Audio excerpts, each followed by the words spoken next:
Let's talk about Donald Trump and his Toiletgate. So there's reporting, and by reporting you mean, somebody said something that, the media, who's desperate for, to throw some red meat to their, shit lib audience, decided, hey, this sounds good. Donald Trump ate some incriminating documents regarding the January 6th investigation and flushed some other incriminating documents down the toilet, which are really the same thing when you think about it, because what he ate is going to end up in the toilet as well. But this got along with 3 baggies of cocaine. Right, exactly. This got trending on Twitter. The hashtag I'm still with her, because all of the bitter shit libs were really incensed that Donald Trump got away with destroying evidence in an investigation into him, and their hero didn't get away with doing the same thing. Like, that's what's really fantastic about this. So within minutes of this news breaking, Hillary Clinton herself, this is real, this is not satire, tweeted out just in time for Galentine's Day and the news that Trump was flushing documents down White House toilets. A limited edition hat is in the Onward Together store now, and a click to shop here at onwardtogether.org. You can buy a But Her Emails hat. Well, go ahead, because I understand it's sold out. For $32, you can buy a hat that says But Her Emails.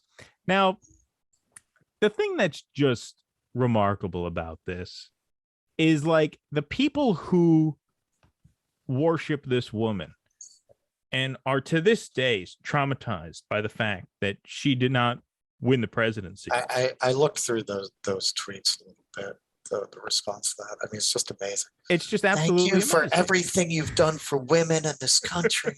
It's incredible. It's incredible. But the thing that really doesn't make, the thing that's just especially hilarious to me, what I tweeted out, I'm like, yeah, okay.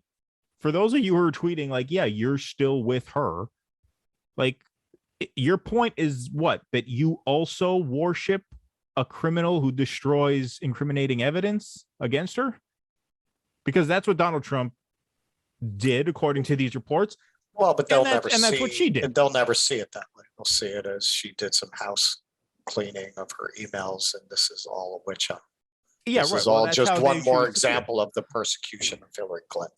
But the other point that I got to make about this is Anis Shivani, friend of the show, he put it so brilliantly in an article that he wrote about Donald Trump in, I think it was like September, October of 2019, about how there's an embeddedness, was the word he used, an embeddedness about Trump in the real world, because he's perceived as a builder of buildings. There's a physicality about him. Even in the recent rally, he's like, I'm sorry, darling, I tried to buy you the most beautiful ring, but they didn't have any merchandise at Tiffany's. Like, he still lives in the world of brick and mortar shopping and building buildings and stuff.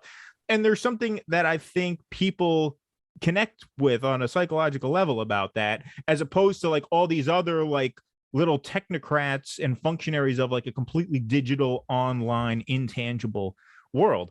And it's the same thing here. Like, there's something endearing about the guy who's like, oh shit, this piece of paper says I did this, eats it or puts it in the toilet and flushes it down. There's something, it's physical, it's real, it's grubby, it's earthy. There's something much more endearing about that than a person who like takes an email server to be like digitally bleached to get rid of all the zeros and ones that are going to land her in trouble. There's just something like, how do you not root for a person who eats the evidence, who eats incriminating documents? I think it's kind of lovely. I don't think I'm with you on that take, but I don't think people really give a fuck. I mean, they don't care about the January 6th. They don't, polling consistently shows this. I mean, all of these things that the press tries to get people really excited about, all of these mini scandals or even big scandals, even their Russiagate. At the height of Russiagate, they polled people. I mean, Russia was what, like like non-existent on their list of concerns. It was like at the bottom of the list. Not only that, So they mocked Republicans. I mean, there's that big line in the 2012 debate where, you know, Mitt Romney called Russia our greatest adversary, and Obama said something like, I think the 1980s called and wanted its foreign policy back. And that was like this sick own, you know, in all sort of like left of center circles. Yes. So people don't give a fuck. You know, you can see the media is all over this. And this is why liberals get the impression that the things they care about are the things people are talking about, because the media that they take in creates that impression that this is what people are talking about. It's what people are talking about in elite Washington circles. It's not what people are talking about. Who the fuck is talking about this? Who's talking? People are talking about the Super Bowl, man, like that. Nobody really cares. And I'm not saying it's not important if he did do that. But what I'm saying is that all these things that, I don't know. I'm a little bit touched by it. Yeah, you're sentimental about it. Yeah, I am. I mean, come on. He's eating the evidence against it. I mean, who would think to do that? I mean, that sounds a bit much. But the flushing down the toilet, I can see. I very much doubt he ate the evidence. I really don't. You just got to make sure you don't clog. Like if you had a toilet there, why would you do that? You don't want the like plumber to show up and be like, "We seem to have found the cause of the problem here. It seems there's a trove of incriminating evidence that was not fully dissolved, so the water could pass through."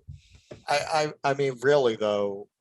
We're talking about his popularity. He's not popular, man. I mean, 70% of people, some odd, I think it was 70%, don't want Trump to run again.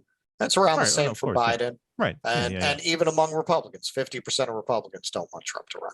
45% of Democrats don't want Biden to run. So they're running about even here in terms of their respective bases not really wanting them to run, or their parties. Registered members of their parties not wanting to run. No, I mean, I yes, I'm just saying, like, in terms of who do we like more, the guy who eats the evidence or the person who has the evidence like digitally disappeared?